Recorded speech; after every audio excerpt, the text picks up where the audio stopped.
Okay, I think we are live on LinkedIn. Okay, so thank you guys for watching.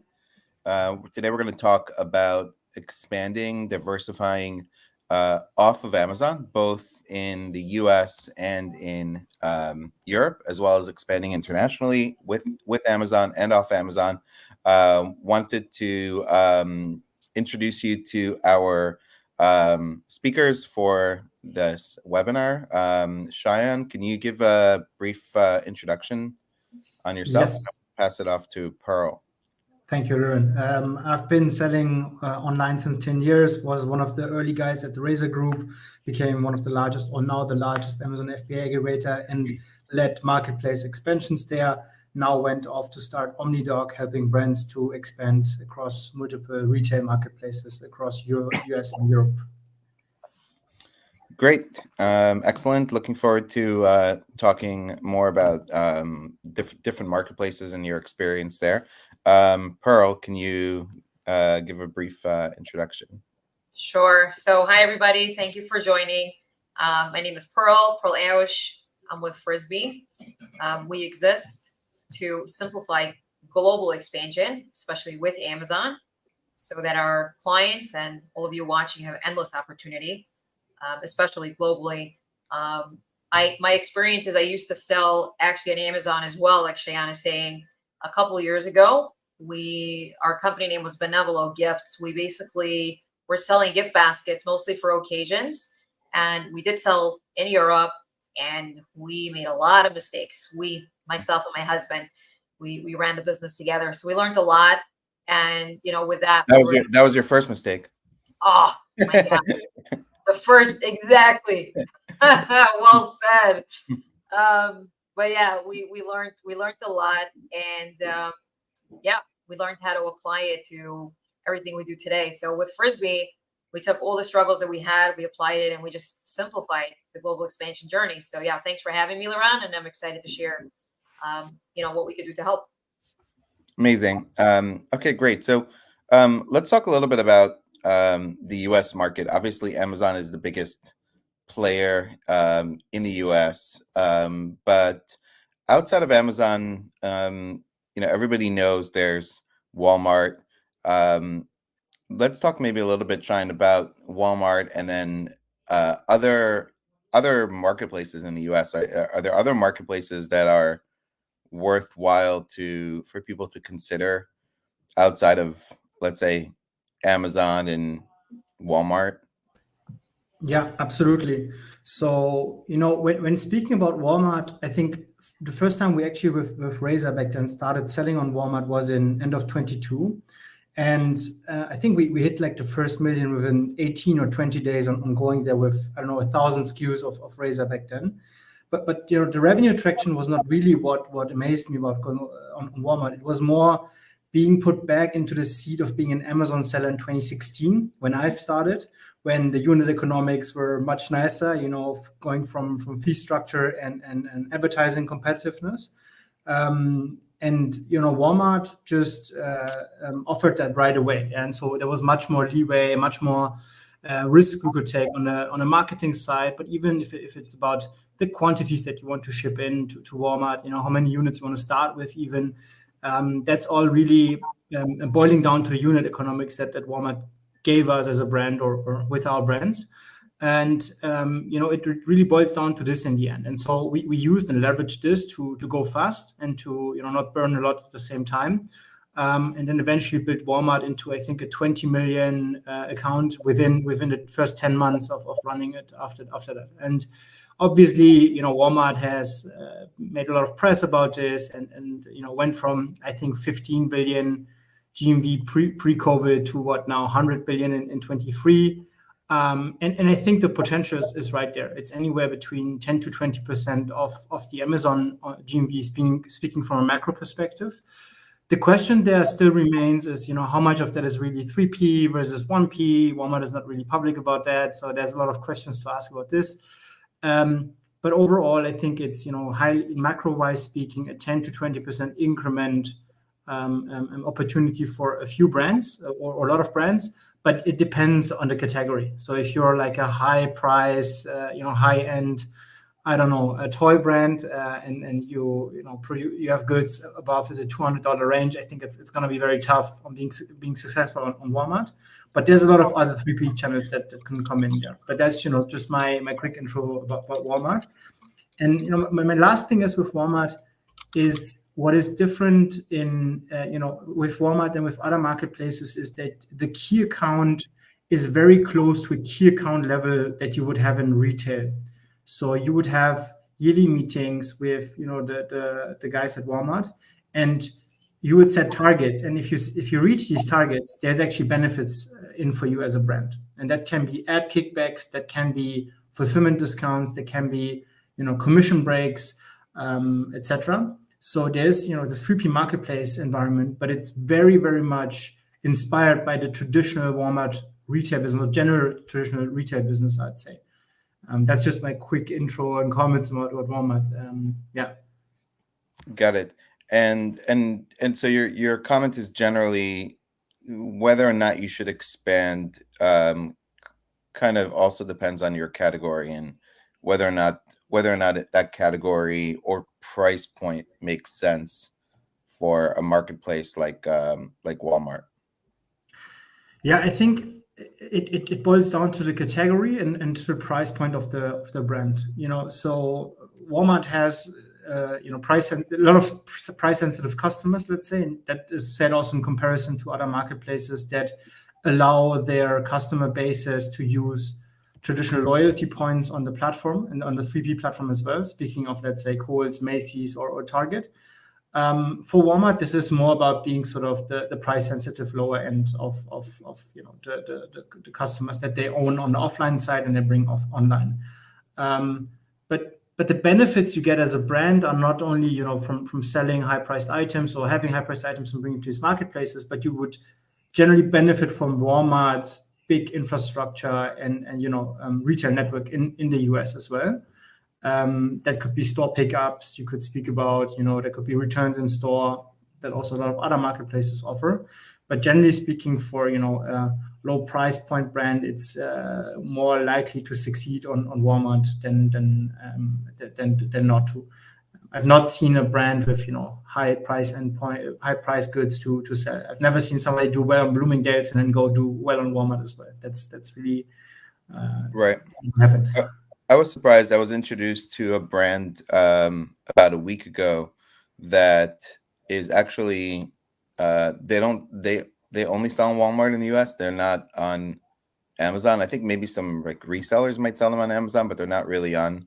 And they sell jeans, and they're like in the $10 to $15 price point, and they do really, really well on Walmart. They spend 6 figures a month on ads on Walmart, which is one of the higher dollar figures for like a brand that I never heard of before that's spending on Walmart. So there's certainly the potential there, but I understood when I saw the brand why they were doing so well on Walmart. It's a apparel, which I think is a good category for Walmart, and the price point was really, really strong, really good, and kind of made sense to me. I also see more people, even as I go around, like just talking to people in my neighborhood, etc. Like just people, regular consumers, right? That are shopping on Walmart because of like the grocery delivery and then incentives that Walmart is giving them to like sign up for Walmart Plus. That I see more people that are ordering from them today that did several years back, and I can see how they're making some market share. And I think you could end up having a model where people have a Prime membership and a Walmart, kind of like you don't only have Netflix, you have Netflix and Hulu and Disney Plus and all these other things. I could see a world where people have like multiple like subscriptions with shopping. So and from the standpoint of the US, is it primarily, you would say, really it's Walmart who you should consider, and that's kind of for the most part, that's the easiest in terms of marketplace expansion on the US side? I think it's the most obvious, with also the Walmart fulfillment services that you mentioned, and attached to Walmart Plus. But there's a lot of hidden gems in the US that I don't see a lot of people speak about, and that could be the Targets, which is a 3P marketplace currently captured by somewhat 1,000 to 1,500 3P sellers. So there's virtually no competition on the marketplace itself once you're up and running there. It's highly curated, so you need to be a sizable brand to get in there. You have the same scenario with a Macy's and a Kohl's, and then also Nordstrom now followed and launched the marketplace. I also know about a few other retail chains that are in the more traditional 1P vendor business that are launching 3P marketplaces in the US as well. Also Kroger did in the last years. I think it's very, very clear that there's this fragmented landscape, and I think as long as you're not a non-evergreen business, and that could be even you sell tires or I don't know, DIY tools. I think all of these marketplaces are highly, highly relevant to you. That could start with like a Kohl's that is extremely driven by the cash benefits the offline customers have that they gain over the years and months with all the Kohl's cycles, collecting points, and then being able to also spend them on 3P. That makes pricing on Kohl's really tough. We can go deeper into that if there's questions, but makes it really tough to price as a 3P brand. But you have a similar scenario with Macy's and a Target. And so a Macy's, while still being on a very small scale, is a marketplace that's growing, I think, somewhere between 50 to 100% year over year. So it's really in a high speed environment still. The traditional retail business is excluded from this. Obviously, traditional retail always has its flaws, but there's two sides to this. There's one from a 3P side, the demand to go on these alternative marketplaces, but from a retail perspective, it makes so much sense to start these marketplaces. And what we've seen, Walmart was putting a lot of money from the offline business into the marketplace over the past years. We don't necessarily see that on a Kohl's and a Macy's, but we see the willingness to onboard 3P merchants that have their private label brand and come from more traditionally it's called Amazon FBA business, doing extremely, extremely well. So there's, I think, a lot of just a limited amount of people that even know that Kohl's has a 3P marketplace, but the ones that are on there are really killing it. And I always like to bring out the example of M Design. It's like a design shelving company. These guys just kill multi-channel. Wherever you go on these marketplaces, you'll find their brand, and that's for a reason. And it's a brand that has diversified its revenue over the past years, not only being on Amazon and on multiple marketplaces on the Amazon side, but being on a Macy's first, being on a Nordstrom first, on a Bloomingdale's first, etc., etc. And so, absolutely, there's a lot of other marketplaces in the US to go to. It's just very fragmented and it's very tough to get in as well. But if you have the opportunity, it's a no-brainer from my side.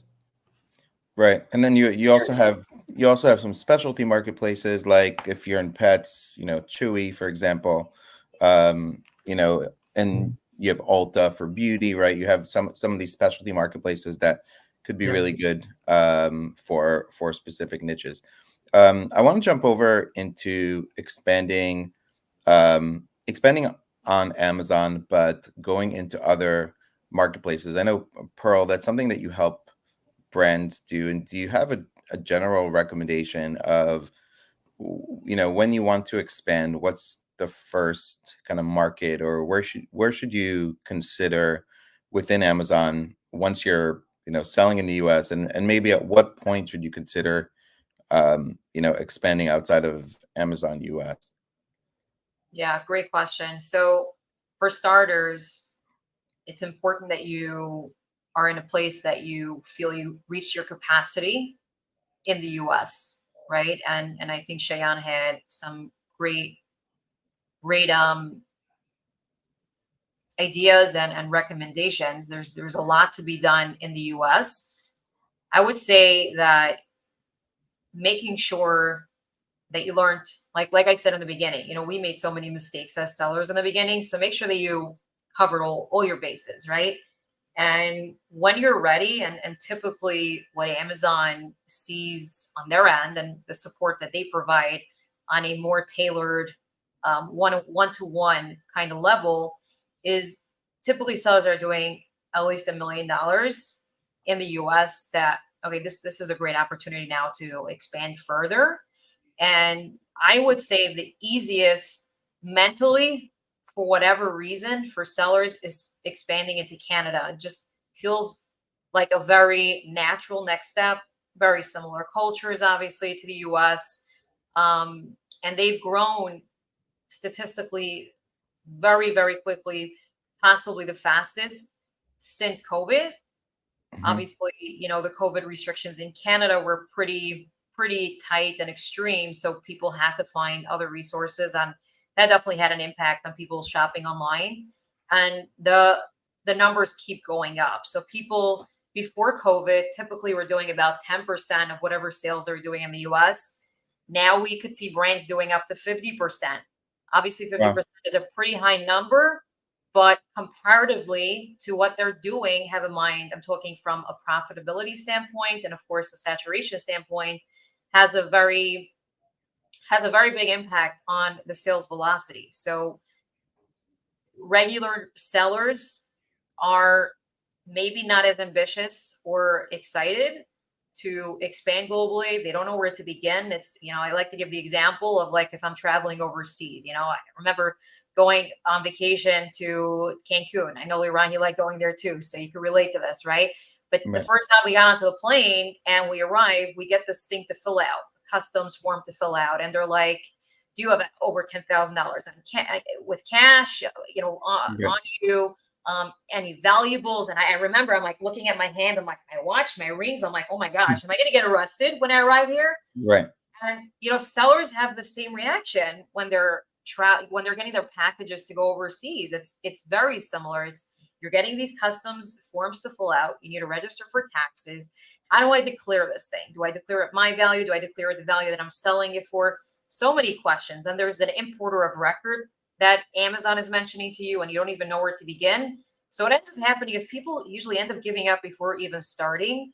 And thankfully, that's the reason why we are Amazon's #1 recommended provider for global expansion, because they understand the need as well. And that's the reason why the carriers such as UPS, DHL, and FedEx also are very eager to partner with us and work with us, because they know that we are going to be that sort of boutique hand-holding service where it's like, you're covered.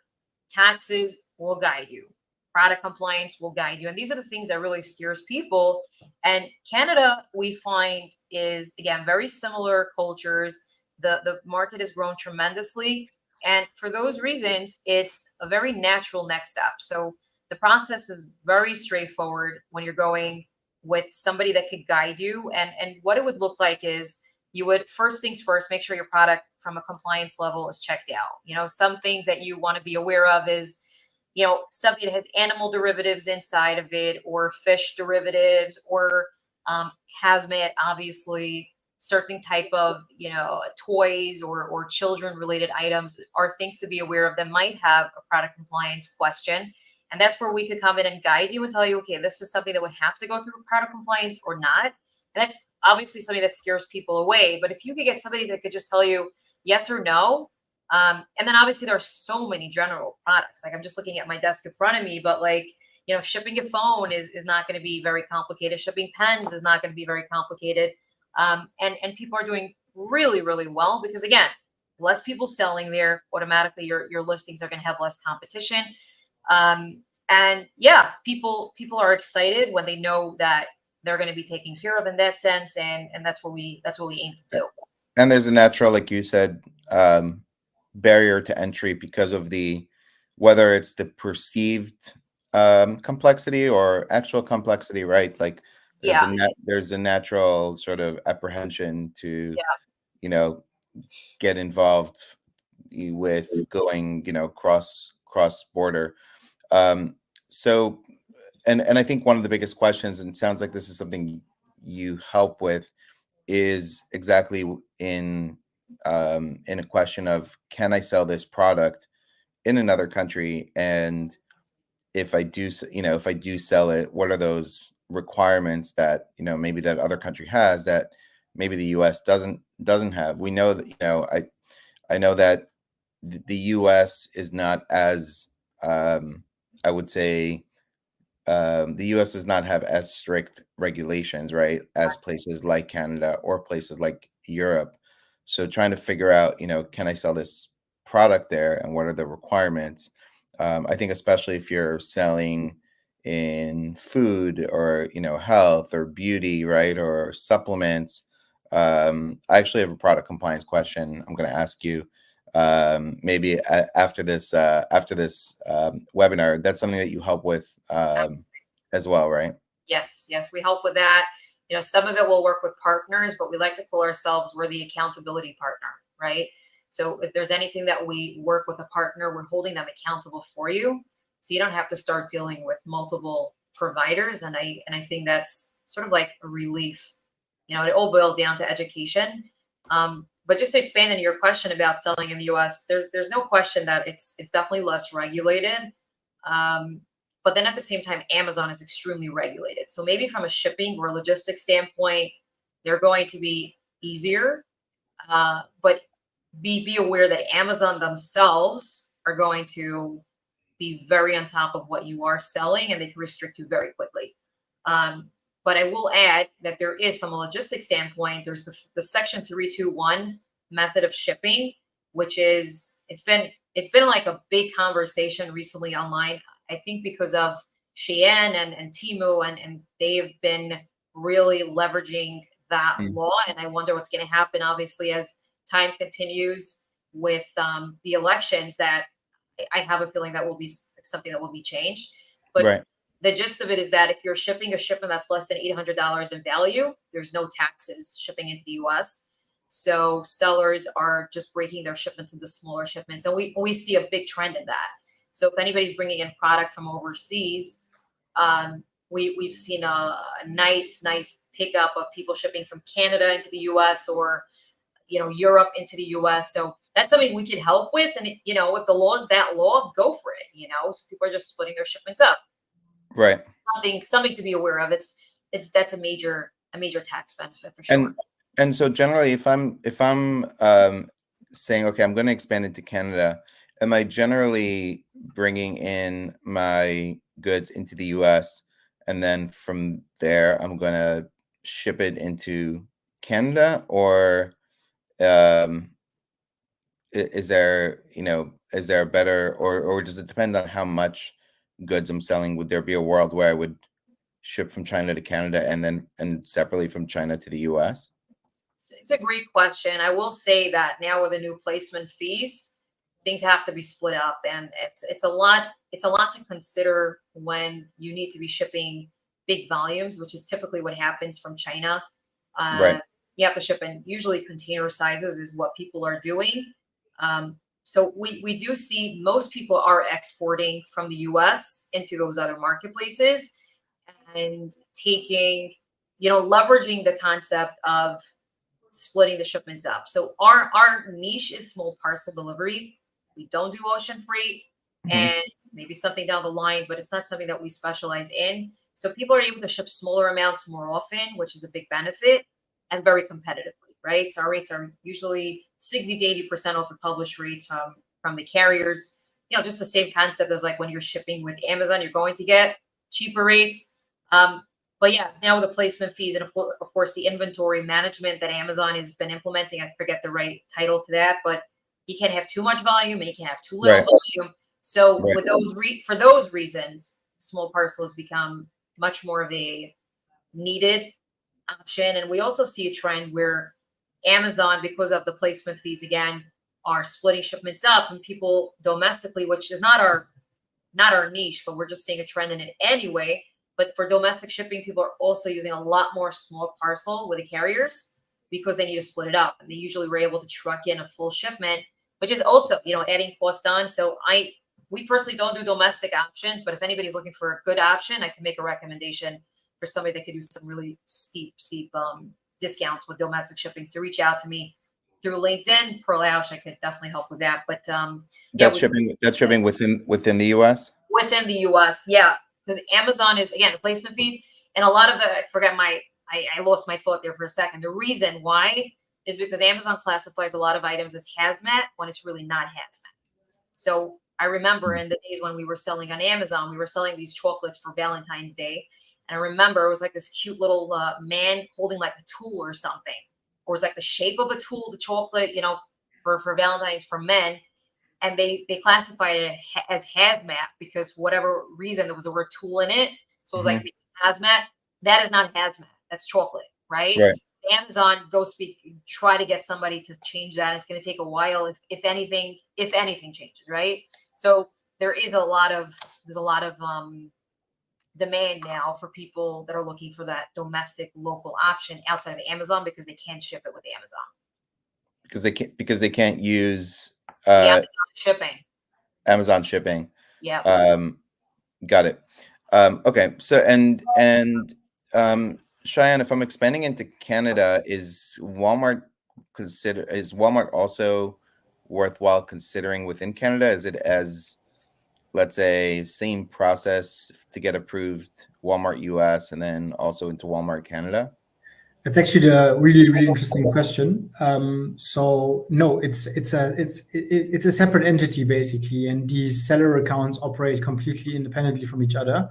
It's also the same as you want to go to Mexico. So while on the Amazon side you could start with going NARF and then just fulfilling from the US, test out what works, and then scale with sort of like a Frisbi or ship into Amazon yourself. On the Walmart side, you would have to create a fully new Seller Central account, go through the KYC process one more time. I know that they've been trying to put that together, but it's just really independent teams working on sort of the marketplace sides from Mexico to the US to Canada. In terms of opportunity, I think it's once you expand to a new country, if you go from US to Canada, it's definitely worth considering. However, for Canada, I go with Pearl that Amazon Canada itself is such a great option for an expansion itself already. That if inventory is a constrained good, is constrained, then focus on Amazon Canada. But we've seen also great results with toys on Walmart Canada. We've seen great results with any gifting goods that you could give for Valentine's Day, for Christmas, etc. on Walmart Canada, and very, very Q4 seasonal. When I started selling there, it was like 6-7 months ago. There was still no PPC, or they were trying to start running our PPC. So it was very much, more feeling like very early days of Amazon, much more than Walmart US is feeling like. But you really would need to ship into Walmart fulfilled services. And I think they have one fulfillment hub that's in near Toronto. And that's where you have to ship essentially. If you want to go drop ship and then, ship to the border and from there to the US, you will be nowhere near profitability. So WFS is the only way to go there, but it's a separate entity, a separate step to go. Got it. And then Pearl, on your end, then you would essentially just help those brands and sellers ship into Canada or into Walmart fulfillment services, let's say, and then from there, right? Walmart is doing the fulfillment. Yeah. So Shayan mentioned the NARF program. The NARF program, the North American Remote Fulfillment Program, where Amazon fulfills it for you, is a great program to sort of get your feet wet and learn, what are the marketplace trends for your product, etc. Right? The statistics clearly show, though, once you do switch from NARF to FBA, you're going to see a 4 to 8 times lift very, very quickly, which is a crazy, crazy shot, like about 80% of a lift. So with that being said, I still recommend trying NARF and then simultaneously maybe shipping in a box or two, right? And seeing your numbers. And then, of course, making decisions based off that. I will mention about Walmart. Yeah, the process is very similar to Amazon, and basically any big box store or big box entity in Canada, you need to have an NRI number, which is a non-resident ID, sort of like a tax ID number for the US, which, by the way, we help set up. That will allow you to start shipping into those locations. And that sort of acts as your importer of record, because Amazon doesn't want to be responsible for any of your taxes, and they'll have everything billed to your entity, and then you can make payments accordingly. The good thing is you could get your taxes reimbursed based on the sales tax that you are paying, and Amazon in Canada does collect it for you, which is helpful. and then you would, pay the difference of whatever you didn't pay yet. So let's say you paid $80 in sales taxes, and then for whatever reason your import taxes are $100, they would deduct the $80 that you already paid. So you would only owe them about 20. So you're not sort of paying twice, which is important for people to know. And another thing that's really important is the value when you're shipping into Canada, what you're declaring versus NARF. NARF is going to be the receiver is going to be taxed whatever the sale price is because the goods are sold, versus when you're shipping FBA, you're putting the value of whatever the cost is for you, since the goods are not sold yet. So do the math. That's way less taxes owed, which makes it cheaper, more profitable, obviously. Speaking in part on numbers with Walmart, I agree with Shayan. It's not very much developed yet, but our experiences have always been the first to market are always the ones that are staying in for the longest. We have clients, we're in business for about 14-ish years at this point. We have clients that from the very beginning, those are the ones that really are staying, on top. Clearly see it based on their shipment data, right? So I'll say the same with Canada. Yeah, I'm sorry, with Walmart, there is their, the struggles that they're having, but I do see a huge trend of a lot of the Amazon reps that we work closely with have moved over to Walmart, and they're doing really well. And those are some really smart people. So I believe we're going to see a lot of good changes, and there have been already changes. And Walmart is already predicting a two number increase. They're expecting a 2-digit growth in Q3. They're predicting about 16% growth, which you could see the previous quarters have dipped, but they are doing the right things to get it to increase. So I think that, again, same what I said, sellers that are there first. And again, I see those really experienced sellers that are doing it and even, just dealing with the issues that they're having. But long term, they're going to see success. Yeah. And, what you're saying reminds me of articles you see every so often on Marketplace Pulse. Joe, I know who runs it and writes content, writes how some of the best sellers over time are those that have just been around the longest, right? From 2012 to 2015, 2016, who got started selling on Amazon, and those sellers are still there and still selling generally really well. And yeah, it would kind of make sense that would happen in other marketplaces. Let's talk a little bit about the UK. That's probably the next market, right, that somebody would consider expanding to outside of the US, also because of the ease of the language, and also the fact that it's a strong market for Amazon as well. Is it generally also kind of the practice where you're starting out doing kind of small parcel to test the market until maybe you get to the point of shipping maybe larger, maybe you do ship by ocean to container, but makes more sense to start out by just shipping some product from the US, let's say, from your inventory to get started in the UK? Yeah, we always recommend starting small. I always say, like, try to get 3-4 boxes with mixed SKUs and see what you could accomplish and what kind of data you can learn from. But there's always, we find, obviously not for a seller what's typical shipping time? I mean, you're shipping by air, so it's pretty quick, right? Super fast. It could be as fast as 2 days up to 5 days. Super fast. Got it. So if you're selling well, you need to replenish, and you have stock in the US, it's not a big issue, except exactly shipping. Yeah. So for that reason, we find that savvy sellers always have an ear solution in their process. If it makes sense, right? I'm not going to tell you that somebody that's selling a mattress or a comforter that they should have that. If that's the case, then they don't know how to keep track of their inventory. There's a bigger problem, right? But somebody that's selling something very small, like the example I gave earlier, like a pen, right? Or even a card game, something that's small and compact that you're able to fit in hundreds of units within a box, and it's costing you only, a couple cents when you're dividing the units, it usually always makes sense. And I'm speaking about, when I'm saying this, I'm speaking about those top 20 sellers on all of Amazon that still continuously ship with us because it makes sense for their product.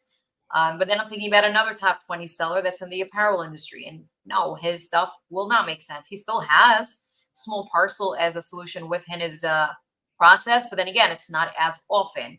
But somebody that is selling something really small, comparing on average a 40-day transit time versus 2 to 5 days, keeping that inventory in check and having the listing, the ranking, and all that in the best capacity possible for them, dollars and cents makes sense. So yes, UK for most sellers, I'll say, is even bigger than Canada for them, but it really depends on the category, right? And it also depends on logistically, how long is it going to take me to get set up? It could take way longer to get set up in the UK than it would take, it could take a couple months for the VAT registration, all depending on the time of year. It could take as little as a few weeks versus, sometimes a couple months.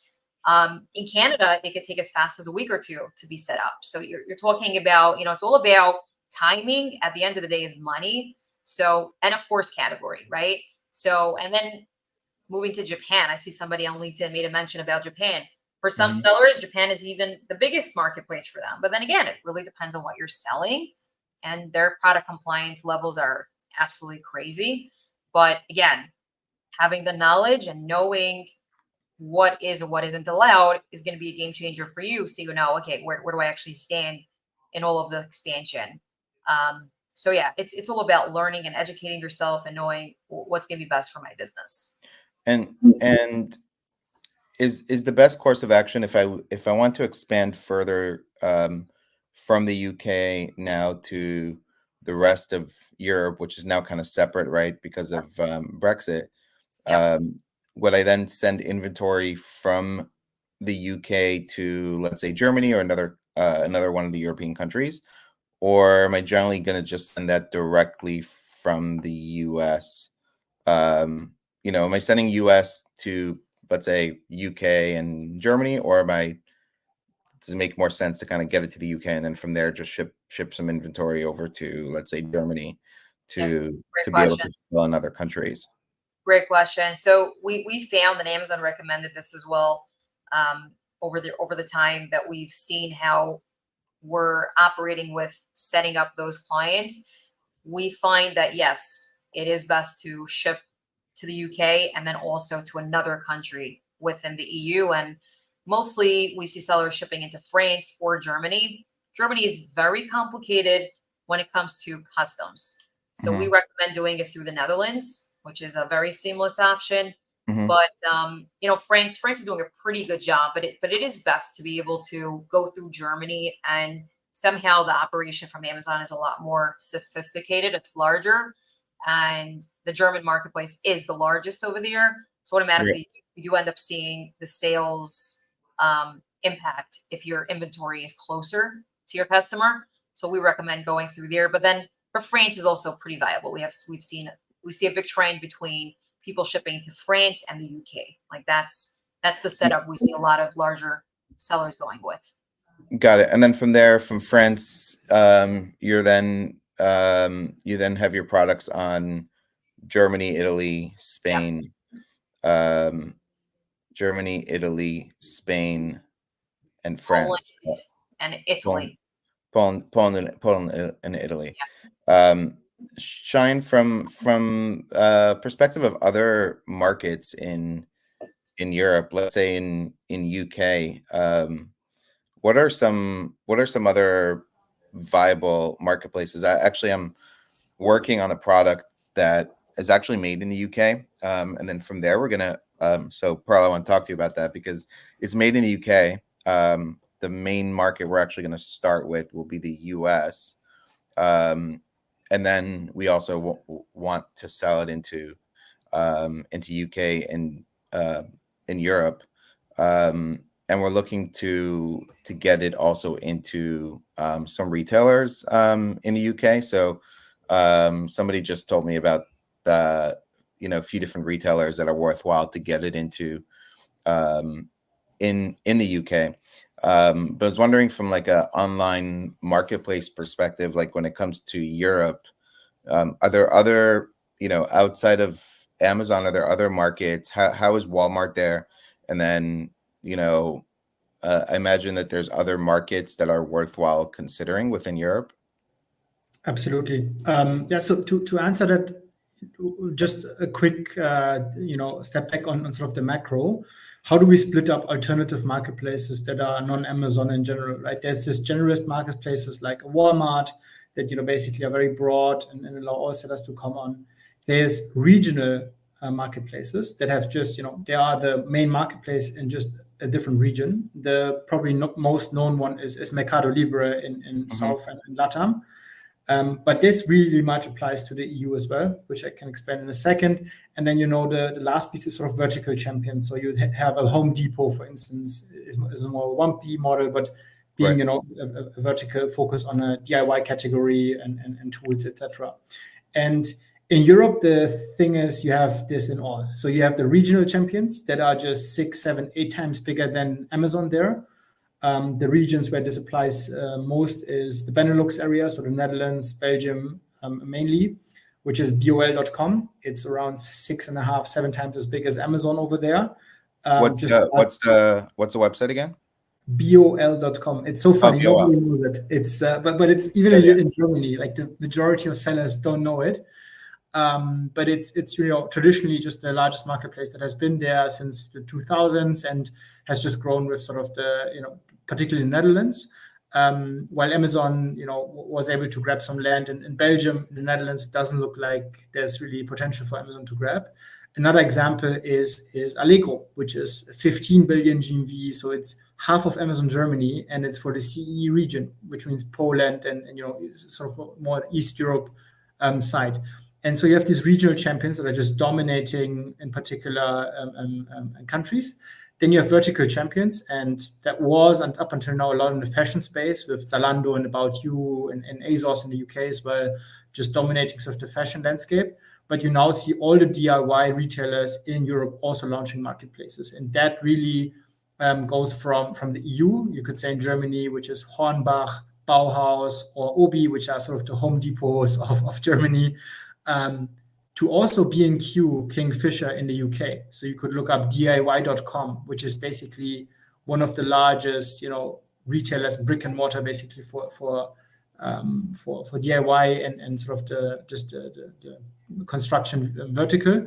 That is now a 3P marketplace. It's under the Kingfisher group, and as a 3P seller, you can sell on these. What we see in Europe is sort of this regional span, and then also the generalist taking over. We have an Otto that is traditionally a catalog business from Germany from the 90s that has transitioned into a 3P marketplace model and is driving significant GMV here. But that's really it. And then on the side, you have some other players like OnBuy in the UK. That is more cash reward based marketplace, but it's one of the fastest growing startups in the UK actually, and nobody knows about it. And it's just conquering sort of the home and living space and so on in the UK. What we see as a hurdle for a lot of American or cross-border sellers is a lot of European marketplaces do not accept international sellers, meaning they want you to open local entities, not even file VAT, but have a legit Dutch-based entity to sell on BOL, or have a German entity to sell on Otto. And even the same for B&Q Kingfisher. These guys want you to have a UK-based office. They will come and check if you're physically there. That's really part of the KYC process. So it's not really accessible to a lot of international sellers, and that's what we also focus on. So we have marketplace accounts in all of these marketplaces. Once you come in, we take care of everything because we are already there, and then we just sell on your behalf into these marketplaces and make you available across Europe. Because it's really a beast that is not manageable just from an account perspective, but then also from a regulatory and VAT and then custom perspective, as Pearl mentioned as well. It's not so easy. Got it. So in certain situations, it may be easier to just sort of wholesale your product into someone like OmniDoc, or distributor, right, or somebody that's going to get your product into retail or online, etc., as opposed to maybe doing it yourself for certain retailers and certain markets. That makes a lot of sense. And what is Walmart like for Europe? There's no Walmart in Europe. There's no Walmart in Europe. Walmart had its tries in in Germany for a few years in the 2000s as well, but gave up quickly because actually Germany is one of the toughest countries when it comes to food pricing and so edibles, etc. It's really, the margins are in the quarters of cents, so it's really impossible to operate profitably as an outsider. And sort of this, the food retail and the FMCG space is largely dominated by older German businesses, let's say. And so there's really no Walmart presence here whatsoever. Got it. Great. Okay, great. I think this was really, really great information. Maybe I'll just say again, Shayan, how you help people, how people can get in touch with you. And yeah, what's the main way you help sellers? Yeah, so we help you to tap into all alternative marketplaces by being your one wholesale partner. We take your stock on consignment, and then we take care of everything else for you. Make sure that you're available on all marketplaces across all relevant regions. That could be EU and soon also US. But obviously our home turf is EU. The bol.coms in the Netherlands, the Otto in Germany, etc. A lot of potential to grab, and you can reach out via LinkedIn or just book a slot with me easily. Great. Okay. And Pearl? Yeah, sure. So again, we exist to simplify global expansion so that everybody that has endless opportunity when it comes to selling internationally, and we will handle and hold your hand through the tax registration to the product compliance and ultimately the shipping. An added benefit of working with Frisbi is we could connect you with an Amazon dedicated account rep if you're doing a certain amount of sales, to help you get your listing set up and sort of hold your hand for a full calendar year. And just make the process super simple. One of our core values is keeping it simple. And that's what we're trying to accomplish, every day. Just automate the process more and more. So you'll be able to log into our software, Frisbi 360, and create shipments easily when it comes to, the tax requirements and the product compliance, and then of course the shipping, and ultimately making you sell more and just grow your bottom line. That's what we're here for. Excellent. And my name is Liran Hirschkorn, CEO of Incrementum Digital, and we help brands scale on retail media channels or retail channels like Amazon, Walmart, Target, Kroger, Instacart. We're now launching, helping a brand boost their sales on Ulta, for example. And so we've the majority core of our business is on Amazon, but we've started to help people as this title was Diversify or Die. We see more and more people who are looking to diversify and add on besides for Amazon as well. So thank you so much. This was really great. For those that have questions, feel free to reach out directly, or you can also comment here on LinkedIn, and we'll look at any of the comments and questions. And then we'll also probably get this out in email and share it on YouTube as well. And thank you so much for spending the time with us and watching. And thank you, Shayan and Pearl, for sharing this valuable information. My pleasure. Thank you for having me. Thank you. Take care, guys.